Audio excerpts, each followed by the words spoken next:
The next category is appliances, and our standing rule is anytime we replace more than 2 major appliances, we replace them all. In this case, we're looking at a house that was built in the mid-80s. We had both a cooktop as well as a double oven. We went ahead and replaced all of the appliances for a total of $2,610. The next category is electrical. We are replacing a safety panel at $165. We're removing some outside ceiling fans that have the blades that are starting to droop for $70.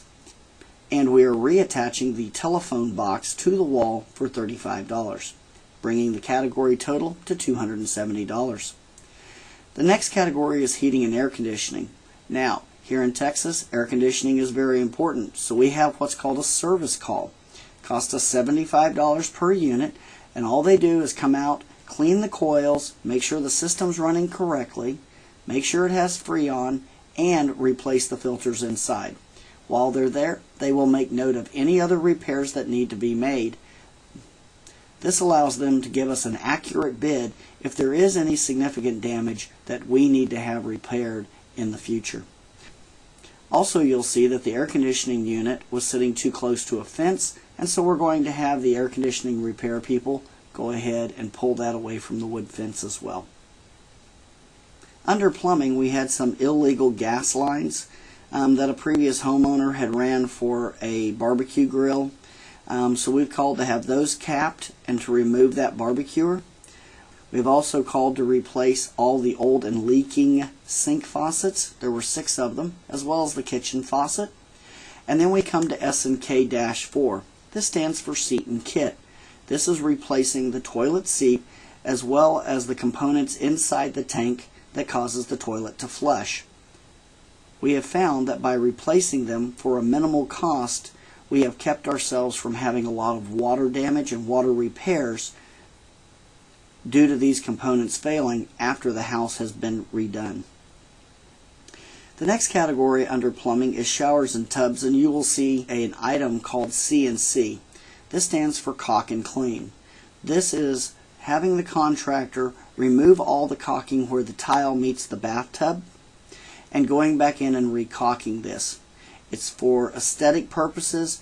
It looks nice, it's clean, it makes it so much easier to sell than if you had a nasty shower with some mildew growing along that edge that you're never going to get clean.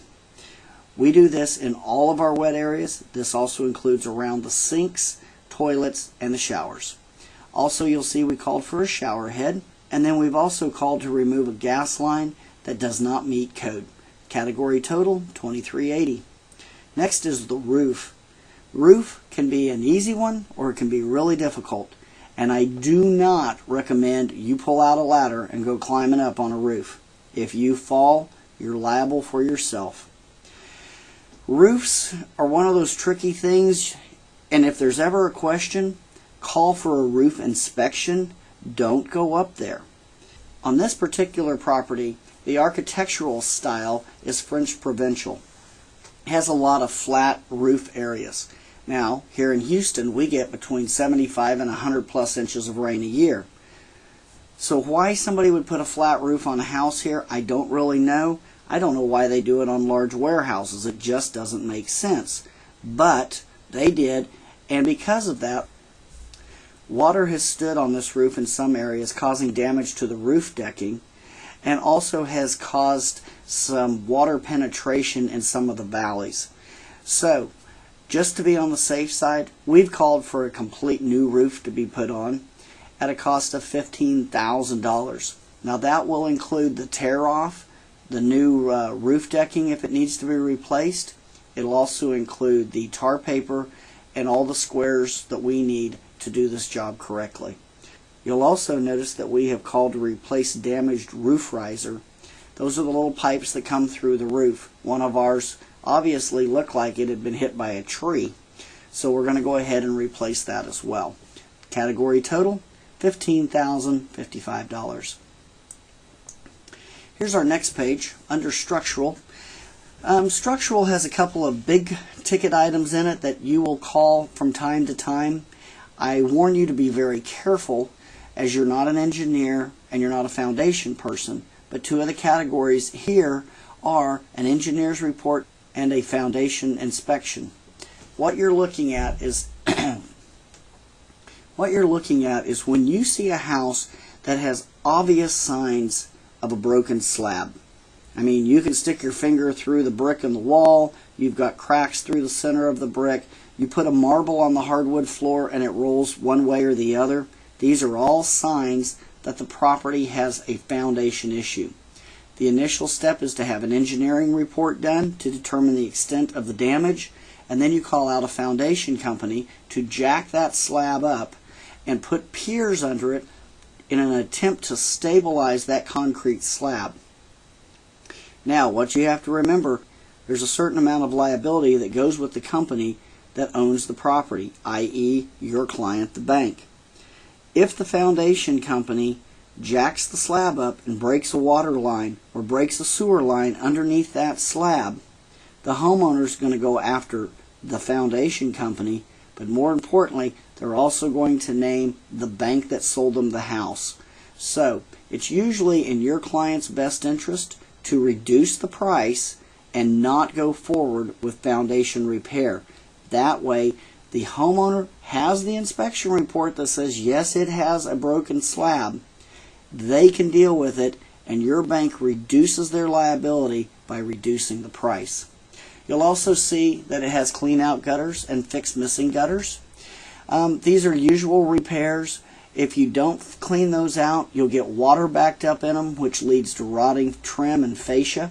And so it's just easier to have them cleaned out. It's just really basic maintenance on a home. The next category is carpentry, interior and exterior. And this can be an area where you get a lot of FHA repairs fall into this category. A lot of things you have to fix for FHA are fascia and trim boards. It is rotted siding, sheetrock damage also falls in there, obviously in another category. But this is where a lot of that kind of stuff will fall. You have cabinets, countertops, interior doors, exterior doors, trim, hardware, exterior siding, garage doors, fences, window screens, and the dreaded other category. In this case, in our other category, we have a patio that had some boards put in between the slabs of concrete. Those have rotted out, thus leaving us with a health and safety issue. We've called to have cement poured in those grooves, and they will be troweled out. That way it's nice and level. In the future, for aesthetic purposes, if the new buyer doesn't like that, they could easily tile right over the top of it and make it look a lot nicer. Category total is $4,450. The next category is cleaning. You see initial pool and then you see a zero. Initial pools are no longer taken care of by our general contractors. That falls back onto the REO broker now. So we go ahead and mark initial pool on our BPO, and that signals our office staff to go ahead and order that initial pool cleaning on this property. And then under other repairs, you see replace rotted deck and pool needs tile work and gunite inspected and repaired. Swimming pools are nothing more than a big hole in the ground that you throw money into. As you can see, it probably needs a complete tile redo, and the gunite is showing signs of wear, and so it needs to be inspected and repaired. The rotted deck is just that. They built a deck around this swimming pool, and in doing so, those boards have started to rot.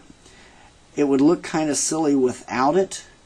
Most likely we're not going to replace it, but it is an issue, and it is a place where you need to make a monetary adjustment on your BPO. So for the others category, we have repairs of $14,000. As you see, the grand total for the entire BPO on this particular property is $62,683. We are going to use that number to make adjustments against the comps so that we can compare apples to apples on our actual BPO.